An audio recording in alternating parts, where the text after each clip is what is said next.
Hey, everybody. I'm Glenn Crooks. There's Matty Lawrence. We're going to be bringing you the live English radio commentary beginning at 7:15 local, 8:15 back Eastern Standard Time in the New York, New Jersey, Connecticut, and elsewhere along the Eastern Seaboard. And, well, here we are in St. Louis, and it's like, I want to say to you, Matty, and everybody else, let's just meet me in St. Louis. That was an old romantic comedy musical, which was only eclipsed in that genre by The Music Man, which was also set in the Midwest. And we are in the nice Midwest. People have been very kind to us, whether at the hotel, whether here at the stadium. And you get a sense that there is a lot of support for this team. We know that they had 17 home games, 17 sellouts a year ago. They're coming off a 1-1 draw, though, against Real Salt Lake in their home opener and season opener. And they've also played a couple of other games of the CONCACAF Champions Cup where they've been eliminated by the Houston Dynamo. But what do you think of St. Louis so far? Certainly, in terms of the footballing perspective, it's been fantastic. The stadium's obviously virtually brand new. The pitch is immaculate as well. I think it's going to be a great crowd here. Where we are, certainly in terms of downtown St. Louis, there hasn't been a great deal going on. It's been a trouble to find a restaurant or a bar that's open, but apart from that, it's been fine. But we're told that downtown is quiet during the weekend, and maybe we should have gone to the West End to find a little bit of life. But as it was, we hung out in our museum hotel, and it's been fantastic. So I'm not knocking St. Louis. I'm going to very much enjoy. So the second floor of this hotel, it was a full-blown art museum with a lot of different things, some modern art, some things from years ago. So it's my first time visiting St. Louis, and again, we're here a short amount of time. Yeah. We're here with the New York City Football Club, who have an important consideration that they coming off a season where they only won a single road game out of 17, a record of 1 win, 8 losses, 8 draws, and now dropping the opener at Charlotte. And Matty, let's review this a little bit. Yes. It had a lot of resemblance to games that were lost or tied a year ago. Starting first in the 8th minute, or it was actually scored inside of 8 minutes, the corner kick goal by Malanda, and that was the only goal of the match. New York City, they had dominant possession, but created very few chances and didn't score in order to get the draw and the point on the road or try to even foresee getting the 3 points. So from those standpoints, it was a disappointment. What do you think about that? But what positives do you think they could have taken away too as they come into this one? Well, I think if we were going to script an away performance from 2023, would have come up with exactly that game away at Charlotte.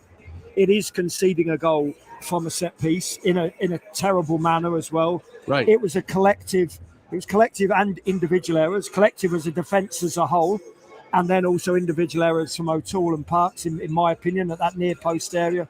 Kevin O'Toole left his mark, which isn't marking a player per se, but it's holding that near post area, and he ran away from that area and the goal was scored from there. Parks was in that area as well. Somebody's got to get to the ball first. Then the whole thing of not being able to create chances, even though you've got the majority of the possession. I'm sure Nick Cushion talked about it after the game, and I think he may talk about it in your pre-game interview, but Dean Smith plays from back to front very quickly, so they're going to give up possession a lot. So you're going to have 50, 60, 70% of possession. But it's what can you do with it, and can you create good enough chances, and then can you take them? And the answer on both counts really was there weren't that many good opportunities. Santi Rodriguez has a wonderful opportunity that he has to score from. He has to. There's no two ways about it. Whether you're the DP or not. Settled from the penalty spot and just slotted on either side of the keeper. Unopposed from the penalty spot. His first touch was perfect. Laid it into his own path, and then you've got to hit the target. If you hit the target, you score, basically. The positives that you take out of it, I'm not sure there are any, to be perfectly honest, because it was a poor away performance, like we saw throughout in the whole of 2023. Santi Rodriguez underperformed. I think Julian Fernandez underperformed. Bakra wasn't at his best. Keaton Parks underperformed. I think possibly if we have to pick up a positive, you look at Hannes Wolf. And for a first game, he came in and did a decent job. But I don't think anybody left Charlotte with a shining light or a halo over their head or any sense of of quality. There's a bunch of average players out there. That's the long and short of it. And I'm going to, I did talk to Nick Cushing a little bit about the corner kick goal, which you'll hear on the pregame show coming up at 8:15 Eastern. The New York City FC Network, nycfc.com/radio. Be ready to sync up the audio and the video on Apple. And the one thing I will say, and we probably should get into the starting lineup at least a little bit, but New York City will go with 3 midfielders. Now, for anybody that listens to what we have to say, or to me, or to my Twitter, or the stories I tell, when I went out to Coachella, I gave Nick Cushing a lineup, and it had 3 midfielders in it because I said, how are you going to play Andres Pereira, Keaton Parks, and James Sands together at the same time? Arguably, on a given day, 3 of your better players. It seems like they need to all be on the field. How are you going to do it? And David Lee reiterated what Nick said to me a day later, is like, what are you, crazy? We have all these wingers.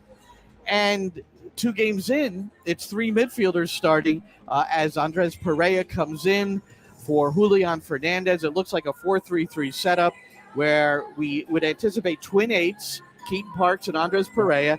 James Sands will sit by his lonesome where he could be effective as a holding midfielder. Same back 4 as last week. Matt Freese in goal. And that's the only change. Bakra, Rodriguez, and Hannes Wolf will be in the 11. Yeah, look, Nick Cushing has lifted the bonnet and tinkered with the engine of the centre of the park, hasn't he? I know that's a little bit of a metaphor, but Pereira is, along with Sands, in my opinion, the first names on the team sheet. The athleticism and the physicality of Pereira, for me, means you can't leave him out of the team. The fact that he has the engine to go box to box, I'm shoehorning him into this team. I think that at times Sands and Parks become the same player and get in each other's way. I think Sands has the ability, the agility, and also the sporting footballing nous to cover the 6th position as a whole himself. I would get Parks and Pereira out of the way, push them up, and let Sands really dictate the tempo of the game, because I think he has that ability to do it. And sometimes players in that position, twin 6s seems like an attractive way to play, to both keep the ball and maybe defend more effectively. But a lot of times a player likes to just sit in there by his lonesome so that he kind of can control things. You agree? I think that Sands has that ability. He doesn't need the protection of another number 6. I think limited players in that 6th position like somebody to protect them as well, a number 6 alongside them, as well as 2 centre-halves behind. James Sands doesn't need that. James Sands has been away and played at Glasgow Rangers under high pressurised situations against teams like Napoli in the Champions League. He doesn't need somebody holding his hand in that number 6 position. He's good enough to do it himself and to dictate the tempo of the game. I know people like to call the 6 almost the quarterback of the team. If that's what you want to call it, fair enough. But I think he can be the real dictator of the way that NYCFC play, moving Parks up the field. I really do. And Parks and Pereira can have that ability to move up the pitch and then provide cutting-edge passes into the final third, which we didn't have in the Charlotte game. Kevin Rogers agrees with your assessment. Bingo, I believe would be the way it go. And Julio G said this is indeed a very defensive lineup. It doesn't have to be, though, because we know that Pereira's got the legs to get in the box. But the question is, and I think we indicated this, and certainly Nick Cushing did speak specifically about Micha Ilinic, Tavon Gray, and Kevin O'Toole. But he did talk about how Charlotte allowed space on the flanks. They defended narrowly, which means you can get a lot of service. And Nick Cushing refers to the number of services that they got from the flank. However, the lack of quality was a pretty important part of how they maybe didn't get more production. You can have 100 crosses in a game if you want. If you keep hitting the first man every time or crossing the ball behind the byline, then you're in a lot of trouble. I think what NYCFC expect and how they play is to get the fullbacks pushed on, and at times both fullbacks at the same time.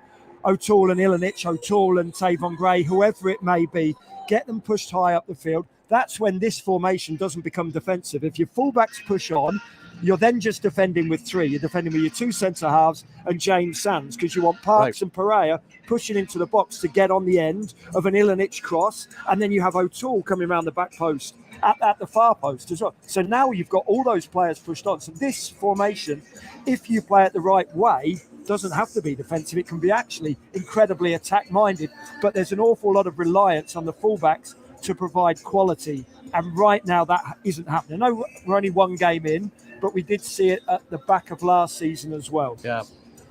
Let's hear a clip here from Nick Cushing. This is from our pregame show, presented by Ford, coming up at 7:15 local, 8:15 Eastern. The New York City FC network, about 10 or 11 minutes with the New York City coach. This one, 77% possession in the final 15 minutes of the opening half at Charlotte. 74% possession in the final quarter hour of the match. 62% possession overall. And we kind of go from there. Probably don't have to tell you this, you're aware of it, but you had the least possession in a game 9 times last year, and you didn't lose any of those games. You had 4 wins and 5 draws. So sometimes you look at that and you go like, all right, coach, maybe you're a better counterattacking team than keeping it the way you want. Yeah, and I think that, there will be those moments this year where we come up against a team that has more of the ball against us, or come up against a team where just the nature of the game. I actually think this St. Louis game could be a little bit like that, because it's going to be a transitional game. I don't think they're just going to sit. They're probably going to press us, which means we're going to have to play beyond them. And I think there's a lot in that. It's not as simple as when we don't have the ball, we're a winning team. And when we do have the ball, we're not a winning team. Charlotte was so direct that it's so difficult to press that team. It's so difficult to score goals in transition, because the ball's in the air for the majority of their offensive game. And then they drop off and they just deny space. And Dean Smith, communicate that was the way they were going to play. We expected that. They were going to be deep. They were going to be really narrow. They were going to give us spaces on the sides. And, tactically we got into areas they didn't want us to get into. I think you can see from the game, but we just didn't create enough big chances. And we have to, that has to be an area that we want to improve in. We've got good offensive players, but we're developing these players. All right. Developing players, and, it's got to happen soon when you consider the struggles last year on the attacking side. The data and analytics suggesting 20 more goals are needed to finish in the top 4 in the Eastern Conference. Where are their goals going to come from? We do know Jovan Mijatovic came in a reserve role in the 62nd minute to make his New York City debut, the 18-year-old Serbian. High expectations for him. Will he get another look tonight? That remains to be seen. He is on the bench along with Fernandez, Martinez, McFarlane, Jason Ojeda. So Augustine Ojeda could make his first New York City appearance. Hack and Malachi Jones, along with the keeper, Luis Barraza, backup keeper, Luis Barraza. So, what do you think of what Nick said there? Well, look, it's a lot easier to develop players and to blood younger players when you're in a winning team. It's sometimes very hard when it's a pressurized situation and you need to win games of football as a whole, certainly away from home with the abysmal record that it was away from home in 2023 that was carried on in the first game of the season. It's hard because young players, sometimes the nerves get the better of them, and sometimes they have a true understanding of the fact that they're coming in to almost try and win a game maybe because it hasn't worked with anybody else. I do think developing players can happen way easier in winning teams. That is for certain. But the thing with NYCFC and the newer players is you're trying to blood these newer players and they have to hit the ground running. Mijatovic is only 18 years of age.